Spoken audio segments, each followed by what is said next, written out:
All right.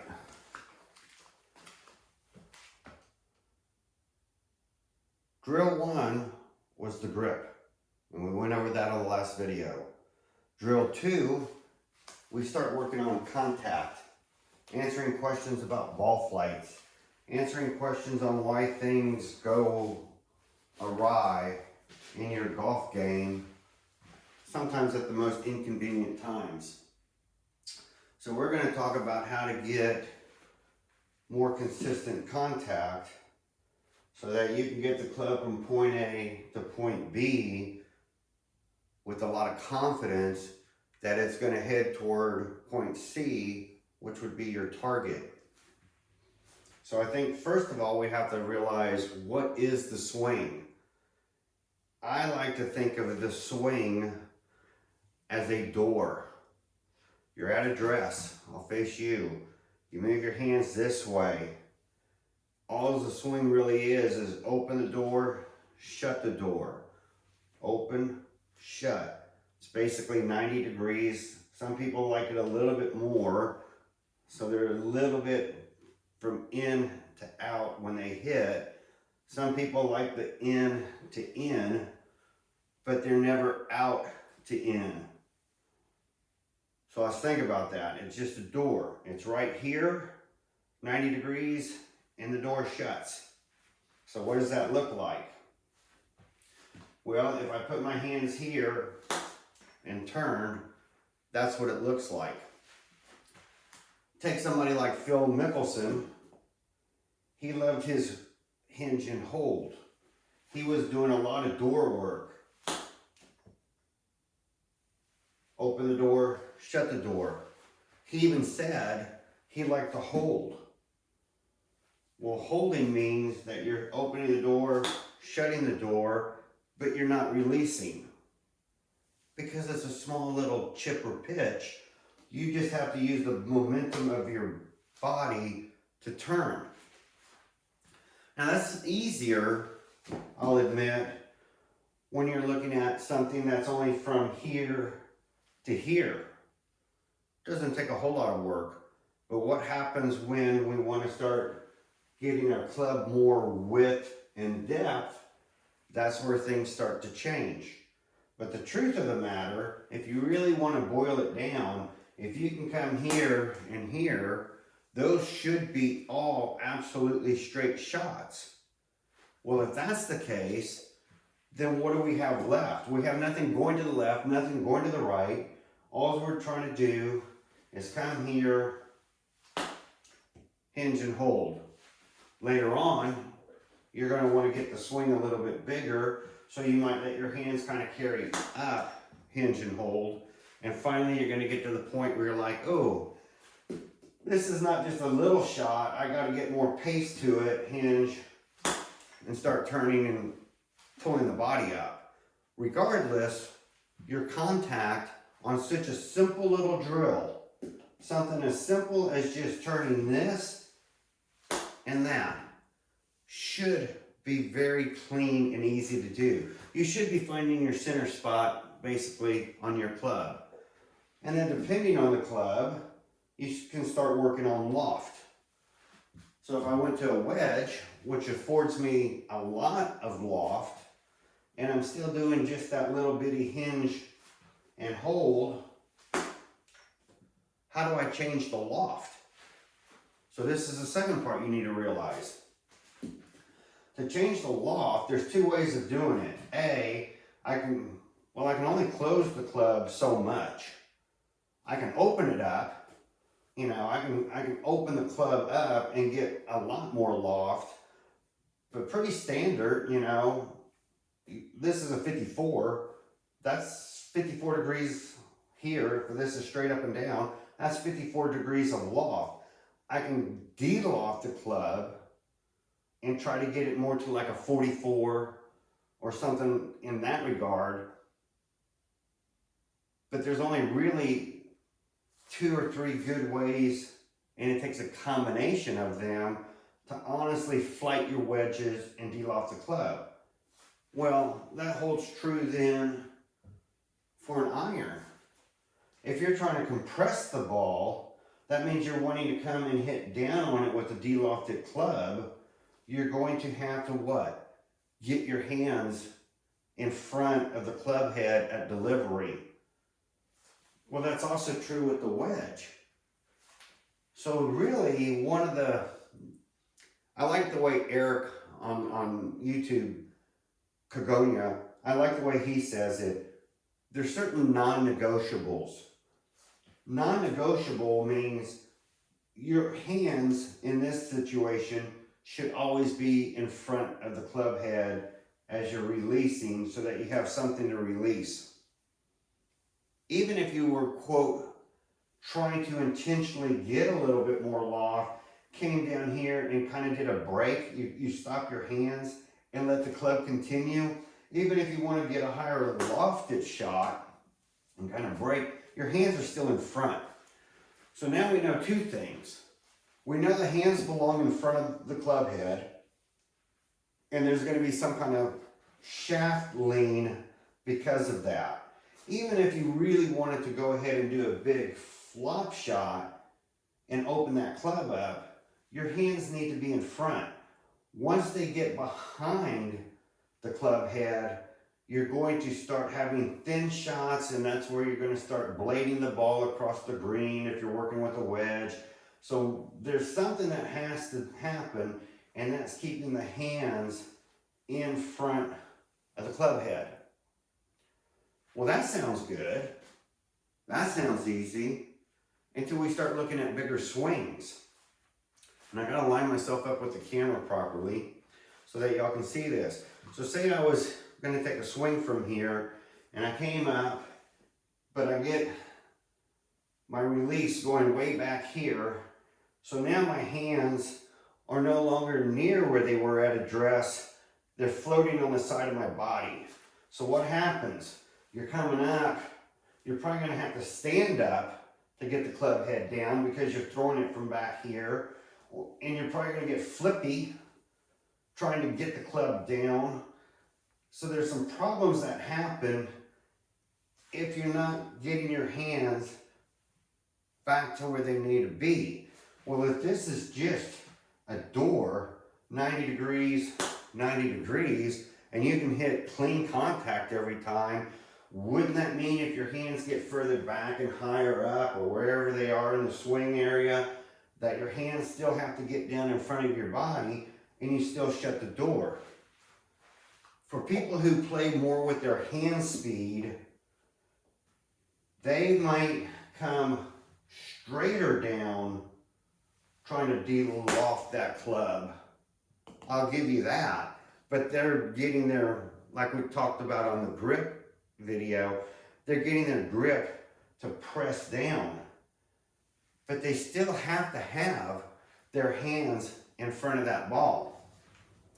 So what happens with some of y'all who are like, you know, I've got a good swing, but there's a lot of days, especially on my pitching, my ball tends to go left a little bit. So I'm going to try to pitch away from the camera a little bit, but it's probably going to come pretty close to the camera.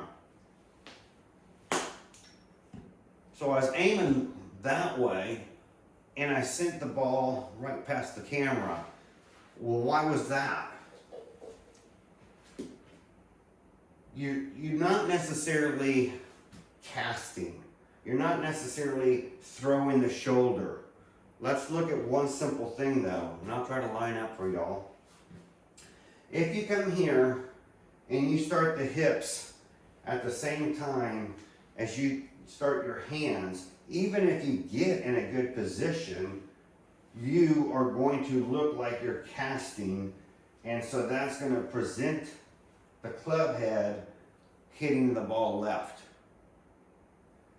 If you pivot without throwing the hands toward the target, and you pivot this way, chances are your hit is, after you swing and hit, it's going to be basically that same kind of a arc, just in a grander scale, however far you hit the ball. And it's going to have this crazy little draw pattern to it, and you're like, but I want to hit the ball straight. if you're doing this, expect that. So how do we get away from some of this stuff? So let's go off the wedge for a second. Let's go to, this is just an 8-iron, but it can start explaining some of this. If you were to take the 8-iron and again, come at the same time, what's happening with my shoulder? It's pushing out. Why is my shoulder pushing out? Because my left hip is in the way. My body is working together, and so the only way I'm going to clear my left hip, if they're together, is to just follow the arc. I'm coming in and coming out. Well, when you do that, this has some weight to it. So when you do this, and you're turning your hips and your body together, that club head is getting centrifugal force.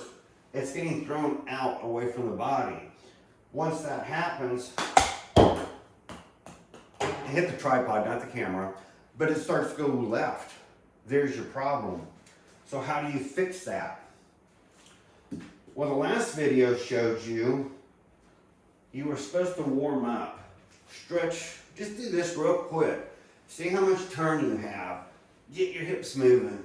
Once you do that, I said the second thing, find your swing plane. Just find it. Okay? That feels pretty good. I feel like I'm turning in the center. I'm not swinging out. I'm not thrusting my hip. I feel like I really got a good swing pattern going here. So that feels good. But I also said you need to start learning how to throw the hip first. So I said get the hip moving, and then you can get the body moving, and things like the hip can get out of your way. So let's go back. Let's take that little wedge. I'm saying if you come up and start to get the hip out of the way, you're not going to go to the left, you're going to go straight. What is it really doing? As I'm coming up and I get the hips started out of the way, I start getting a little bit of side bend. And that side bend allows me to hit straight. And then after the release, I do, if I'm not doing a hinge and hold, I do throw my hands down the target line. You don't want to just throw your hands. If you had a driver, you don't want to come down here and just throw your hands out there. You don't want to throw your hands this way with the club unless you're trying to draw the ball.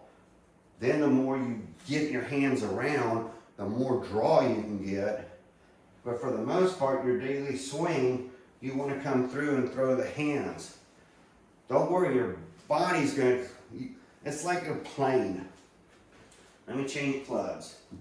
Let's say this was an airport. And here's our plane, landing zone, the ball. And we want to do what we call basically a touch and go. We want the plane to come down and touch the ground and then go somewhere. So it's just landing for a second, touch and go.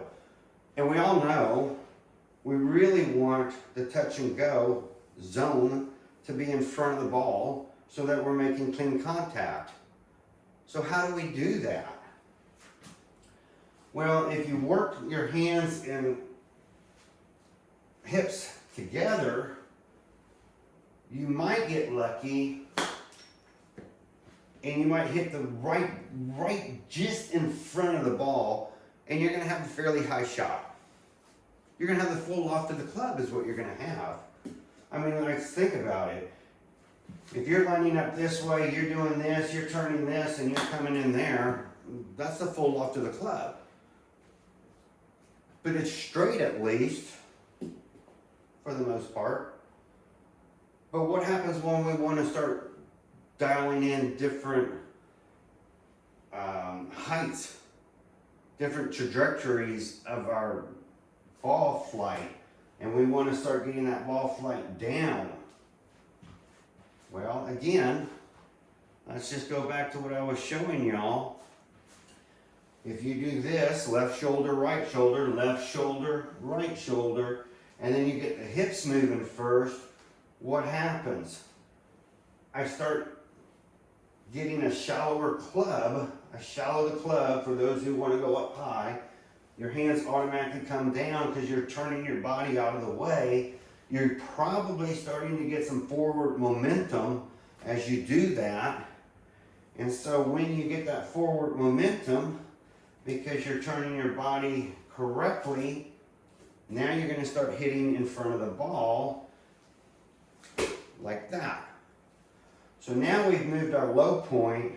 If we just stood here and we've said, no, we're going to spread our feet and we're going to move our low point here, but we're going to do it by starting to turn, get a little bit of that side bend, coming square with the club, and now we can come in and be hitting the ball as we're coming towards the touch and go of the airplane, and then he'll go on.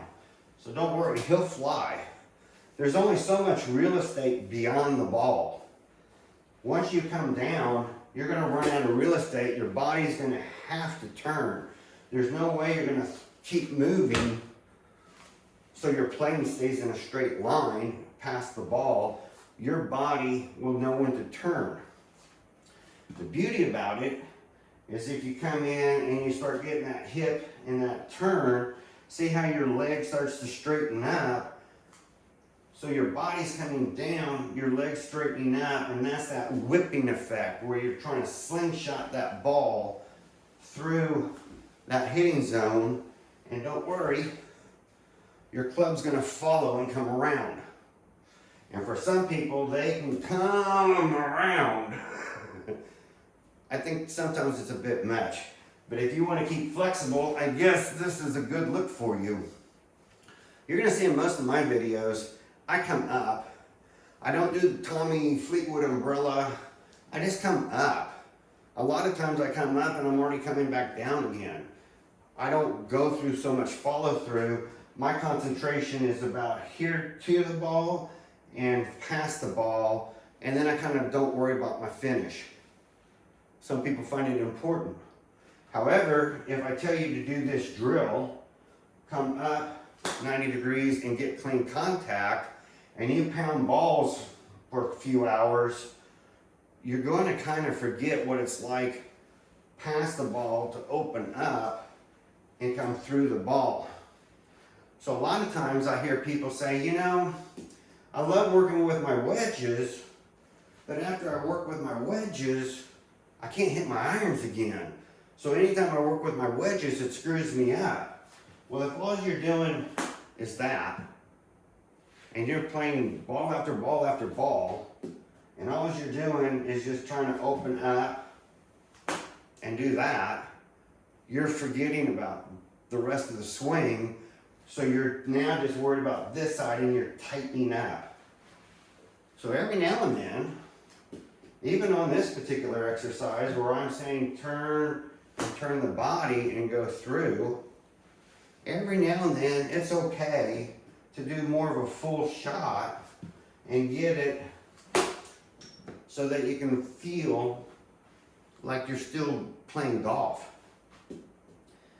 And then you can get a really bigger, even in slow motion, and see that stretch. Now you're stretching back out again, and you're going to feel like, oh, there's my swing. It's right there. So I can come through and hit the ball. So wedge work isn't necessarily detrimental to your iron play, but it might be because you're just working such a small zone over here, and you're not really doing much over here.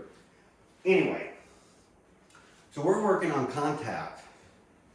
So I'm saying I want y'all to get the feel of learning how to take the club, and really, you're just taking it and kind of leaving it in front of your hand, and then being able to come through and hit a ball. If it goes to the right, this is pretty simple. If you do this, and the ball goes to the right, like that one, you didn't finish your turn. You didn't square. If the ball goes to the left, it's going to be one of two things. Either A, you started your hips and also your shoulders were married together, and so you're coming down, but you're slightly coming outside your target, outside the target line, so you're just slightly over the top.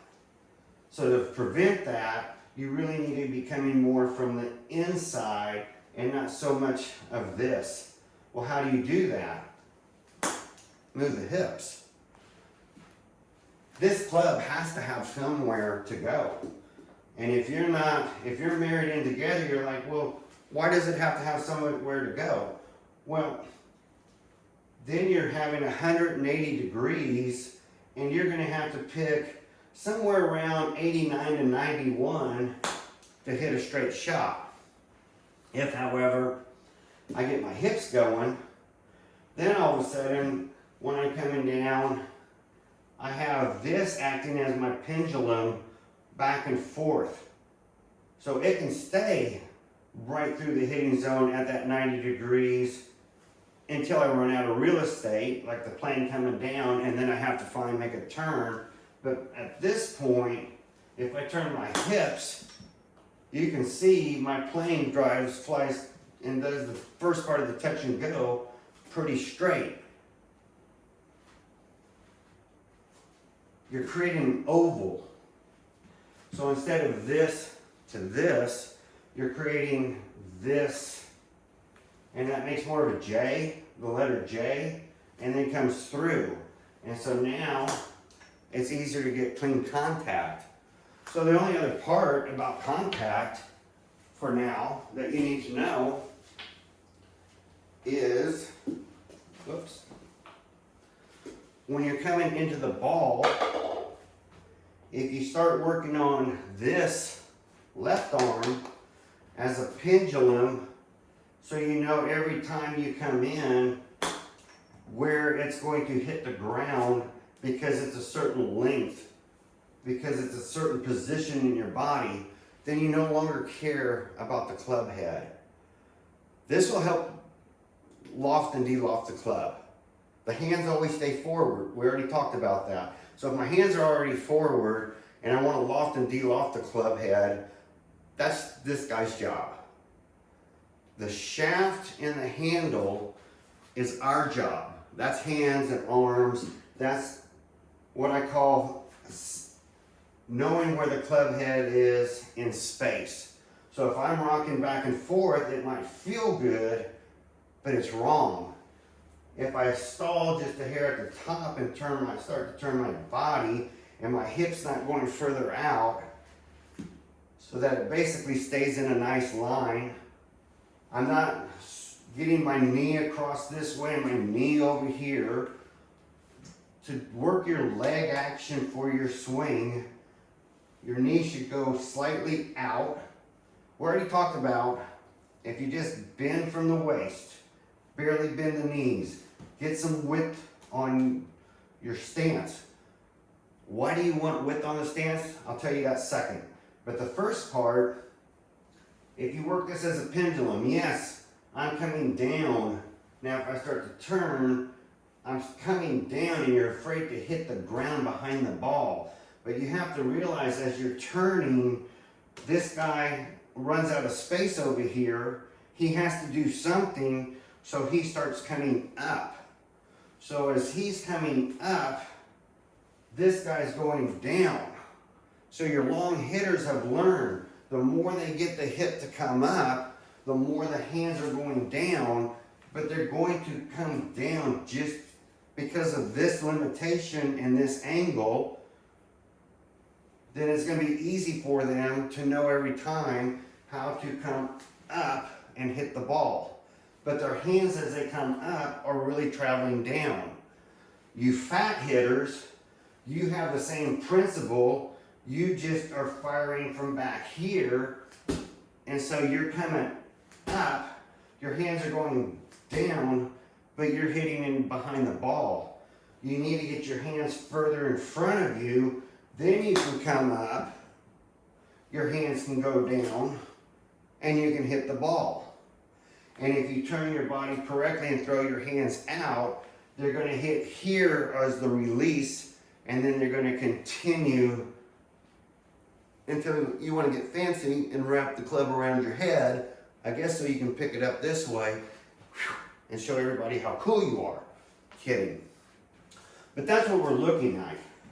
So if you are doing some chips or some small work and you're keeping this basically as an arc by just moving your shoulders and your hips and they're married together, unless you're absolutely perfect and getting 89, 90, then you go to 91, 92 and you get that 90-degree perfectness, you're probably going to be hitting right or you're going to be hitting left. The only way you're going to ever fix this, even on a small chip, I'll go back to a wedge, is to learn how to start leading with the hip open so that when you come up, see how my hip just opens? It throws my weight forward, it puts weight up here, and so now I don't have to worry about anything.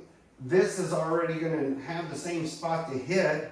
I'm making the same turn from the same area. This is going up at the same time. And I know I can really hit the ball or the ground or brush the ground, turn a little faster.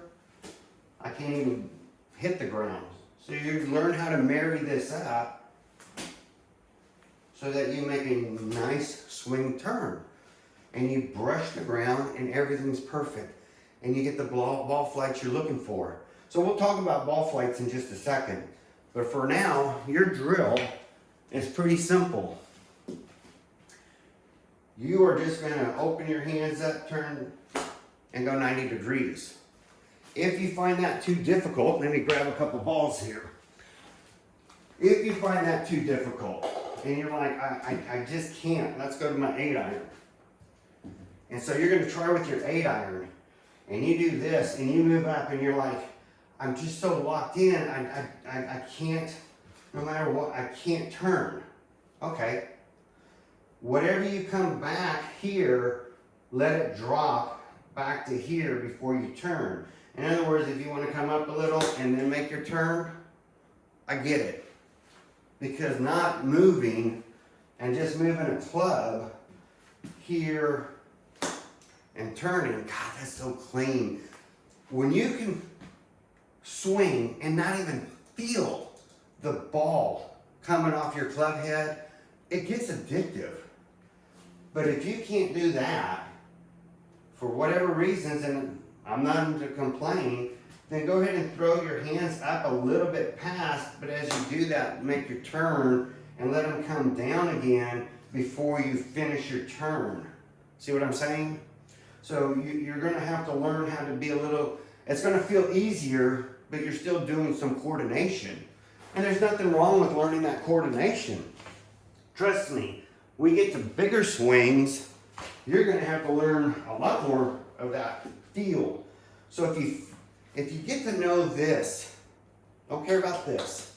If you get to know this to this part, if you get to know where that's at in space, so that you can start coming up, you're going to start hitting better. You're going to feel where this is at in space. That lets you feel that club head.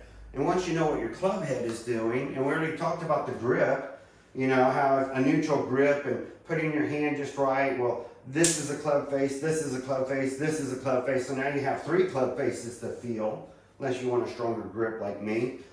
But anyway, so now you know where your club face is, so all you're worried about is the shaft. And it's the one thing you're always going to see. With peripheral vision or anything else, the shaft coming in front, it's the one thing you always see.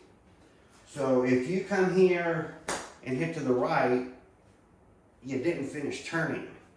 If you come here and hit to the left, you probably married your hip to your shoulder, and so you went past the 90-degree square, and so you were a little top heavy. It's not that you're casting, again, it's just you're making a big arc, and that's going to give the illusion that you're casting. If, however, you come in here and you move the hips, that closes the club further back and makes it have to come in from the inside, and then you can throw your hands toward the target. That just gives you so much more room that this guy is really at a 90 degrees. from right before the ball all the way through. The last thing I'm going to finish up on, oh good, I got a couple more balls. If you want to de-lock this club and hit compressed balls, and we talked about the grip, having your hand kind of on top to press down to compress a ball, but you want to get this club face de-lofted, I'll finish with this. Wasn't going to say this part, but how many ways can you de-loft the club? One, get the hands further forward. But that's going to get pretty awkward after a while. You want to get your hands forward. You talk about having to bend your back. So now you got to get a lot of side bend to present that club to get my hands far enough out.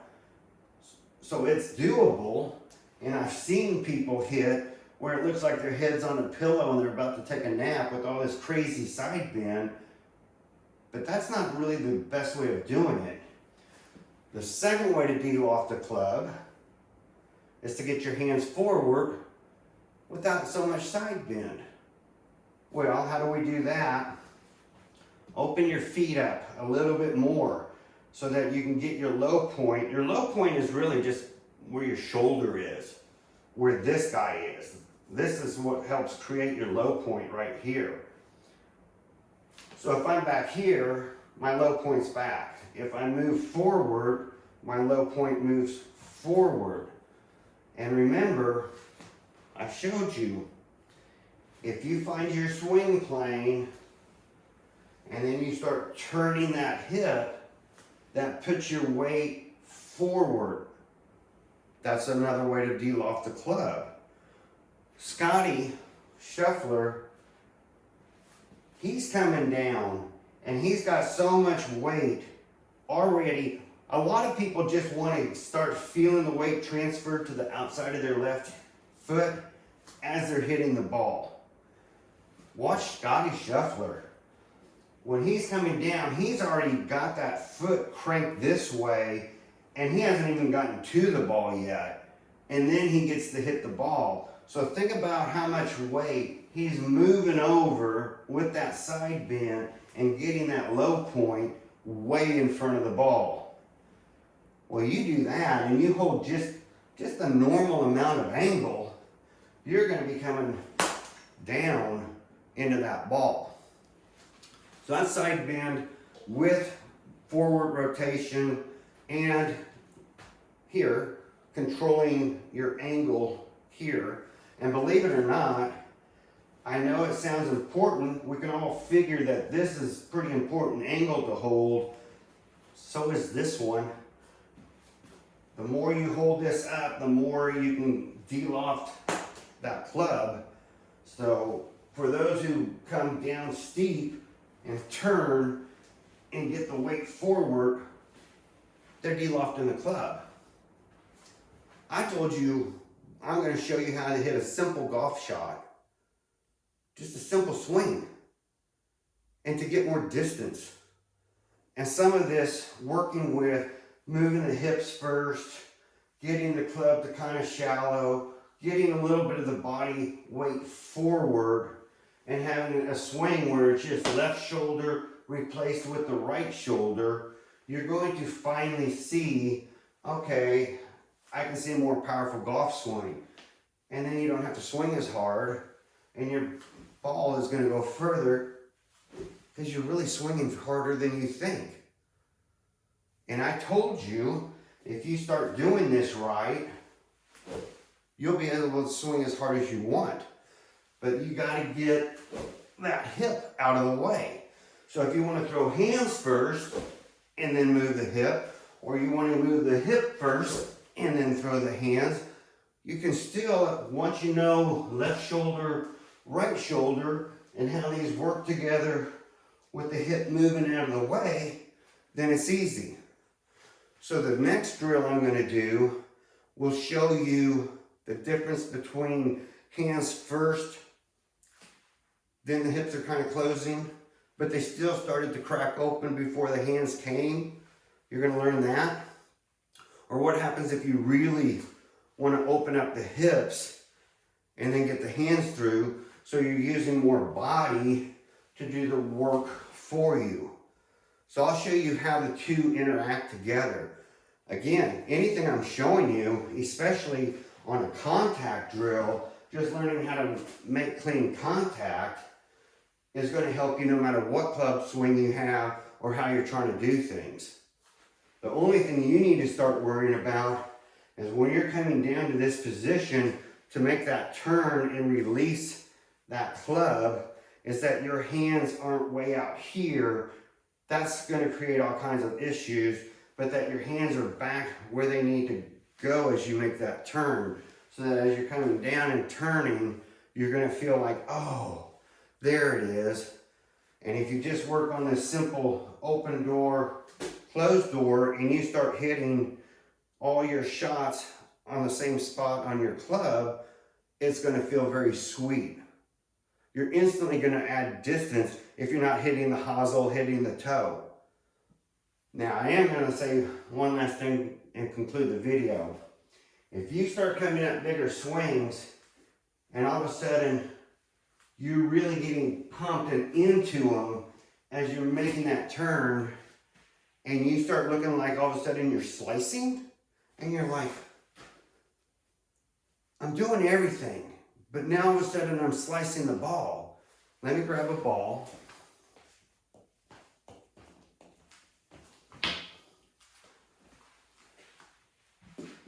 As long as you keep your elbow in at address and just flipping the wrist down to grab the club, and you're keeping that elbow fairly in, even if it comes out, fairly tucked in, life is going to be pretty good for you. Your swing is going to look pretty good. Then you get the hips going, and now you're really working things. If, however, you change a little bit of the sequence of events, you can, or you take your club way back, and then you want to come down like the pros, so you see that club bending, because these guys are whipping that club down, which they're really not pulling the handle. All they're doing is left shoulder, right shoulder. That illusion looks like they're pulling the handle down. They're just left shoulder, right shoulder. I've told you that. That's going to make the illusion that this thing is staying and they're bending that shaft. But what I'm getting to, if you start playing wide and get too tight in here, chances are you're hitting the toe on half the ball. That produces a spin, which makes the ball look like it's going to the right. And you're going to think, oh my God, I'm starting to slice.